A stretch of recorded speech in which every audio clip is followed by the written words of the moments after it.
సుమన్ టీవీలో మీ personal and business promotions కోసం కింది నెంబర్కి కాంటాక్ట్ చేయండి.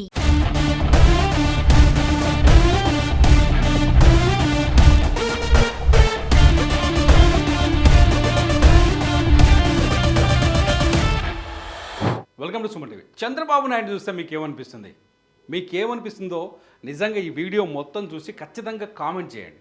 ఎందుకంటే నాకైతే చంద్రబాబు నాయుడు చూస్తే ఓ నాయనో నీ ఓపిక సల్లగుండా ఈ వయసులో నీకు ఎక్కడికి వెళ్ళి వచ్చింది ఇంత ఓపిక అనిపిస్తుంది.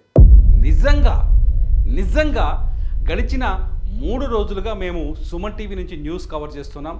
విజయవాడలో ఫ్లడ్ ఒక రేంజ్లో ఉంది. సింగనగర్తో పాటు ప్రకాష్ నగర్ అటువంటి చాలా ప్రాంతాల్లో ఈ బుడమేరు పరివాహ ప్రాంతాలు ఒక్కసారిగా నీరు వచ్చి చేరిన తర్వాత ఏదైతే వర్షాలు ఎక్కువగా హెవీగా పడుతున్న మొదటి రోజే ఉదయం నుంచి సాయంత్రం దాకా అధికారులని పరుగులు పెట్టించారు చంద్రబాబు నాయుడు. నిజంగా అసలు చంద్రబాబు అంటే ఏంటో ఈ 3 రోజులు చూస్తే అర్థమైంది.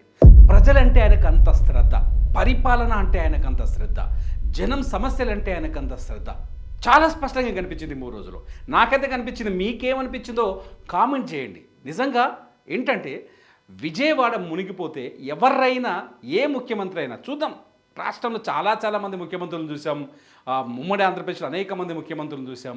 ముఖ్యమంత్రులు ఎవరైనా హెలికాప్టర్ వేసుకొని వచ్చి అలా తిరిగిపోతారు. వచ్చి చూసుకుంటూ పోయి ఇక్కడ ఇదైంది ఓకే, దాని మీద అధికారులు ఎట్లాగో రిపోర్ట్లు చేస్తారు. మన సెక్రటరీకి వచ్చి ఏసీలో కూర్చొని హాయిగా పల్లీలు తింటూ పకోడీలు తింటూ హాయిగా సమీక్షలు చేస్తారు. కానీ చంద్రబాబు నాయుడు గడిచిన 3 రోజులుగా నిద్రపోవట్లేదు. విజయవాడ ప్రజలు కంటి మీద కొనుక్కు లేకుండా ఉన్నారు కదా, అక్కడే ఉంటున్న చంద్రబాబు నాయుడు కూడా నిద్రపోవట్లేదు. సహాయ కార్యక్రమాలు చిన్న సమస్య కూడా తలెత్తకుండా మొన్న మాట్లాడారు ఆయన. ప్రజల ప్రాణాలని రక్షించడమే నా ప్రథమ బాధ్యత అన్నారు. చాలా హ్యాపీగా అనిపించింది. చాలా హ్యాపీగా. ఏ ముఖ్యమంత్రి అయినా ఆయన వయసు ఎంత? 74 ఏళ్ళ వయసులో నీళ్ళలో తిరుగుతాడా? ఒక్కసారి చూపిస్తా ఒక వీడియో మీకు. ఒకసారి చూడండి. ఏందైనా కింద నీళ్ళు ఫుల్గా నీళ్ళున్నాయి కింద. ఒకసారి చూడండి.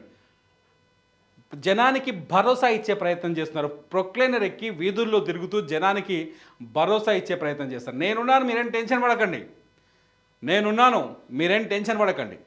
అదే చూడండి, మంత్రులను తీసుకొని సెక్యూరిటీని తీసుకొని కింద ఇక్కడ నీళ్ళు ఎక్కడ దాక్కున్నాయి. ఇక్కడ పక్కనే ఉన్న వాళ్ళని చూస్తే మనకు అర్థమవుద్ది. నీళ్ళు ఎక్కడ దాక్కున్నాయో చూడండి ఒకసారి. ఇక్కడ ఫ్లడ్ చూడండి. ఒక నాయకుడు ఎలా ఉండాలి? ఇలా ఉండాలి. జనానికి కష్టం వచ్చినప్పుడు జనంలో ఉండాలి, జనం వెంట ఉండాలి, జనంతో పాటు నడవాలి, జనం సమస్యని ప్రత్యక్షంగా తెలుసుకోవాలి అని మరోసారి రుజువు చేశారు చంద్రబాబు నాయుడు. ఇంకొక వీడియో చూపిస్తాను. ఈ వీడియో చూడండి. ఏంది ఆయన వయసుకి ఆయన చేస్తున్న ప్రయోగాలు ఏంటి?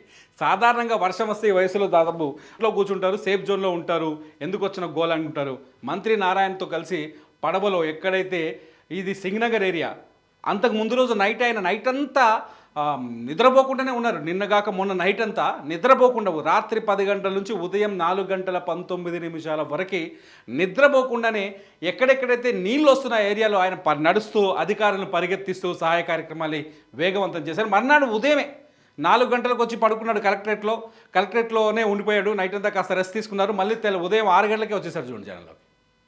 ఉదయం 6 గంటల్లోకి వచ్చేసి ఇక్కడ పబ్లిక్తో మాట్లాడడం, ఇక్కడ వీళ్ళంతా జనంతో మాట్లాడడం, ఎక్కడెక్కడ ఏమంది. ఇక్కడ నీళ్లు చూడండి ఎక్కడున్నాయో.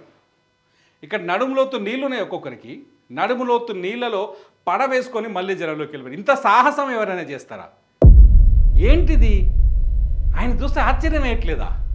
ఒక ముఖ్యమంత్రి ఈ స్థాయిలో ఒక సామాన్యుడిలాగా అతి సామాన్యుడిలాగా జనంలో తిరుగుతూ ఒక మామూలు గ్రామ లేకపోతే వీధిలో ఉండే అధికారి ఎవరైతే ఉంటారో, లేకపోతే మురుగునీటి పారుదల అధికారులు ఎవరైతే ఉంటారో వాళ్ళతో ఈక్వల్గా జనంలోకి వెళ్ళిపోయి పనిచేయటం ఏంది?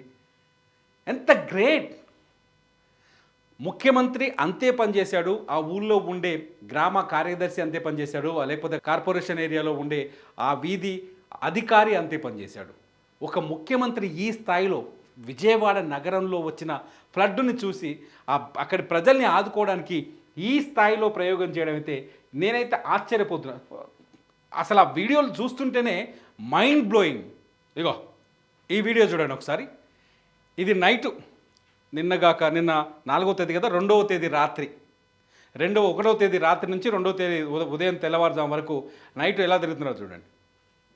ఇది 2వ తేదీ, మీకు ఒకసారి నేను చూపిస్తాను. ఈ 2వ తేదీ నదీ పరివాహక ప్రాంతాల్లో ఎక్కడైతే ఫ్లడ్ వచ్చి అంటే ఈ బుడమేరు ఫ్లో పెరుగుతుంది, ప్రమాదకర స్థితికి చేరుతోంది, కాలనీలు మునిగిపోయే అవకాశం ఉంది. వెళ్ళిపోయారు, కాలనీలోకి వెళ్ళిపోయారు. చూడండి, నీళ్ళల్లో తిరుగుతూ కాలనీలో వెళ్ళిపోయి అక్కడ జనాలతో మాట్లాడుతూ పరామర్శ పబ్లిక్తో మాట్లాడుతూ మీరు భయపడకమ్మా, మీరేం భయపడకండి, మేమంతా ఉన్నాం, అభయం ఇస్తున్నారు చేతితో. చూడండి డైరెక్ట్ ఒక సీఎం వెళ్ళి ఒక సామాన్యుడితో మాట్లాడుతున్నాడండి.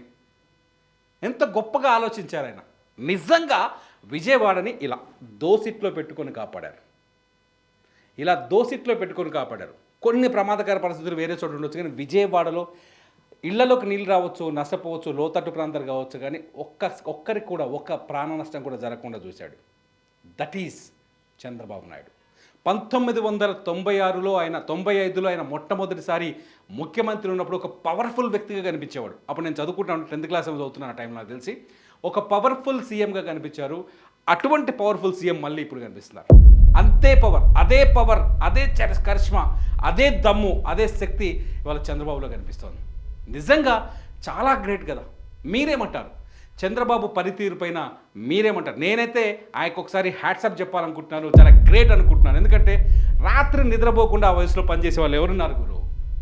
ప్రజల కోసం ఇట్లా జనంలోకి వచ్చే వాళ్ళు ఎవరున్నారు చెప్పండి?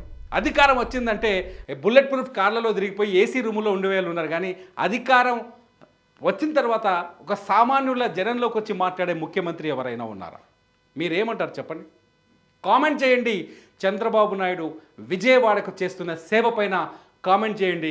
విజయవాడలో వరద ప్రభావిత ప్రాంతాలపైన చంద్రబాబు నాయుడు దృష్టి సారించిన విధానం పైన మీరు కామెంట్ చేయండి. ఇటువంటి నాయకుడు మనకు కావాలా వద్దా? ఇటువంటి నాయకుడే కదా మనం కోరుకునేది. చంద్రబాబు పనితీరు పైన మీ ఒపీనియన్ని కామెంట్ చేయండి. మీ ఒపీనియన్ పైన నేను మరో వీడియో చేస్తా. చూస్తూనే ఉండండి సుమన్ టీవీ.